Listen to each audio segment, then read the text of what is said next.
Tenemos un plus de información, nadie duda que con las nuevas tecnologías de la comunicación y de la información ha aparecido el fenómeno Dr. Google, todo el mundo lo consulta, pero eso no significa que estemos adecuadamente informados en una materia tan delicada como es el dolor. Luego también lo que ocurre es que el dolor tiene una componente diferencial muy importante que hay que tener en cuenta cuando uno hace el esfuerzo adaptativo de la información al paciente, porque el dolor genera un comportamiento específico. Se ha estudiado, por ejemplo, que ante escalas de dolor muy acusadas, a partir de un nivel 7, por ejemplo, las personas suelen rechazar la información, es decir, no buscan ser informados, muchas veces tampoco visitan el sistema sanitario, y entonces es ahí donde la información tiene que estar adaptada al comportamiento específico del dolor en las diferentes escalas, pero también en los diferentes targets poblacionales. Por lo tanto, no podemos situarnos de momento, pese a los esfuerzos y a las buenas iniciativas que presentamos estos días en este congreso, que estemos a la altura de países como Francia o el Reino Unido, que desde ya los años 2000 empezaron a tomarse muy en serio el dolor, fundamentalmente el dolor crónico, y a informar suficientemente y correctamente al paciente.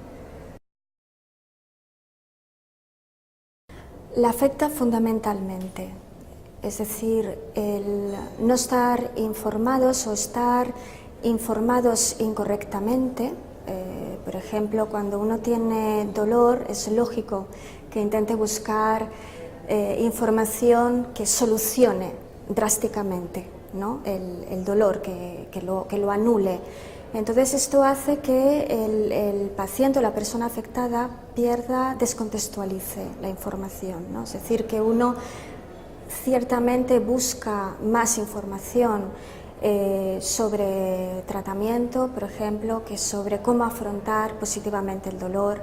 Entonces es tan efectivo, por ejemplo, gestionar positivamente el dolor como el mejor tratamiento farmacológico, ¿no? Es decir, el dolor debe de tener un abordaje multidisciplinar, y ese abordaje irá afectando cada una de las tomas de decisiones, ¿no? Precisamente porque el comportamiento del dolor empieza por reclamar directamente la atención. El paciente lo que quiere es saber por qué tiene dolor, y que alguien le explique los mecanismos fisiológicos del dolor. Por ejemplo, cuanto mejor se explique esta parte, el paciente se tranquilizará porque encuentra una causa.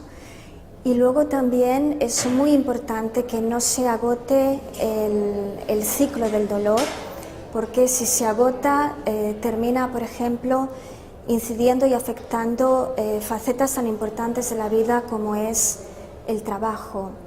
Los últimos estudios evidencian que ha habido personas que han decidido, por ejemplo, abandonar el trabajo porque no sabían que tenían derecho a pedir baja laboral o a pedir una discapacidad específica.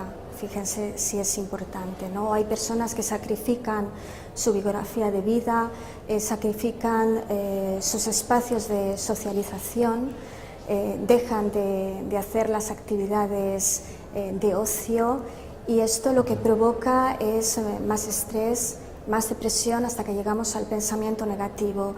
Si se llega a estas fases tan duras, luego es más difícil rescatar a los pacientes, ¿no? Bueno, fundamentalmente es por la personalización que tiene este aula a las necesidades de los pacientes y por el trabajo que hay detrás. Hay parte del equipo que somos responsables de esta aula, que llevamos trabajando en dolor desde los años 90. Hemos hecho una investigación recientemente, en el 2011, sobre artritis reumatoide, el primer estudio cualitativo multidisciplinar que se hacía en España. Y finalmente a partir de esos resultados, ¿no? Hemos construido lo que se podría decir un patrón del comportamiento de la persona afectada de dolor en vivo, ¿no? A partir de diferentes escalas. Y finalmente realizamos una encuesta poblacional con asociaciones de pacientes de dolor y patologías asociadas para perfilar al máximo los contenidos del aula a las necesidades de los pacientes, ¿no? Entonces, este trabajo de fondo es una rara avis, ¿no? en lo que respecta a otras webs que puedan existir, ¿no? Nosotros hicimos un informe y entonces el informe nos decía que las personas afectadas del dolor quieren que se les explique el dolor a partir, por ejemplo, de las preguntas que ellos se hacen, ¿no? Por ejemplo, ¿qué es el dolor? ¿Por qué tengo dolor? ¿Cómo afrontar positivamente el dolor? Existen, por ejemplo, cursos de pacientes expertos, hay otras personas, hay otros testimonios de pacientes que al verlos yo me sienta más acompañado, ¿no? Lo que ellos quieren es un mapa de dolor perfectamente construido, pero a partir del lenguaje de la persona, ¿no? Libre de cualquier tecnicismo.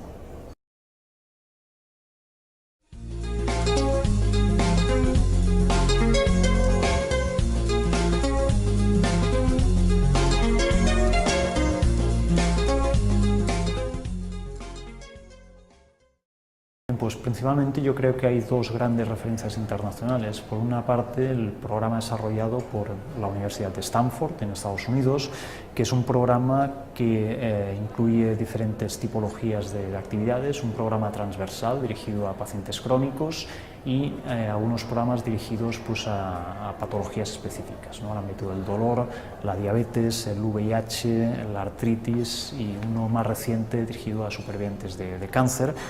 Es un programa que se ha desarrollado en todo el mundo y por tanto en contextos culturales muy distintos, ¿no?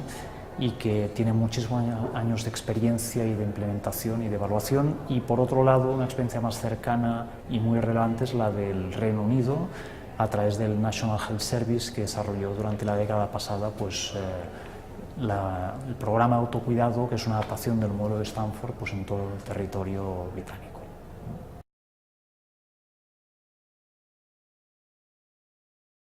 Básicamente los estudios que se han realizado para evaluar los resultados de estos programas de formación lo que han mostrado son resultados básicamente en tres parámetros, ¿no? En primer lugar en aspectos relacionados con la salud, ¿no? Es decir, manejo de síntomas, una mejora de la comunicación de los pacientes con los profesionales sanitarios, una incorporación de estilos de vida saludables, una mejora de la autoeficacia, etcétera. También una mejora de la calidad de vida, ¿no? En aspectos como la reducción de la fatiga o la reducción de la percepción de dolor, ¿no?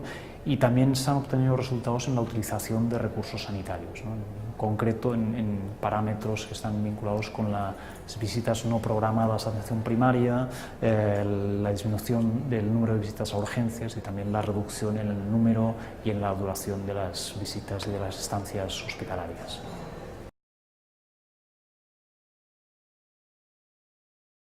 La Universidad de los Pacientes inició las actividades de formación en el año 2008. Después de un periodo de formación y acreditación, pues, la Universidad de los Pacientes obtuvo la licencia para desarrollar el programa desarrollado por la Universidad de Stanford en todo el territorio de España.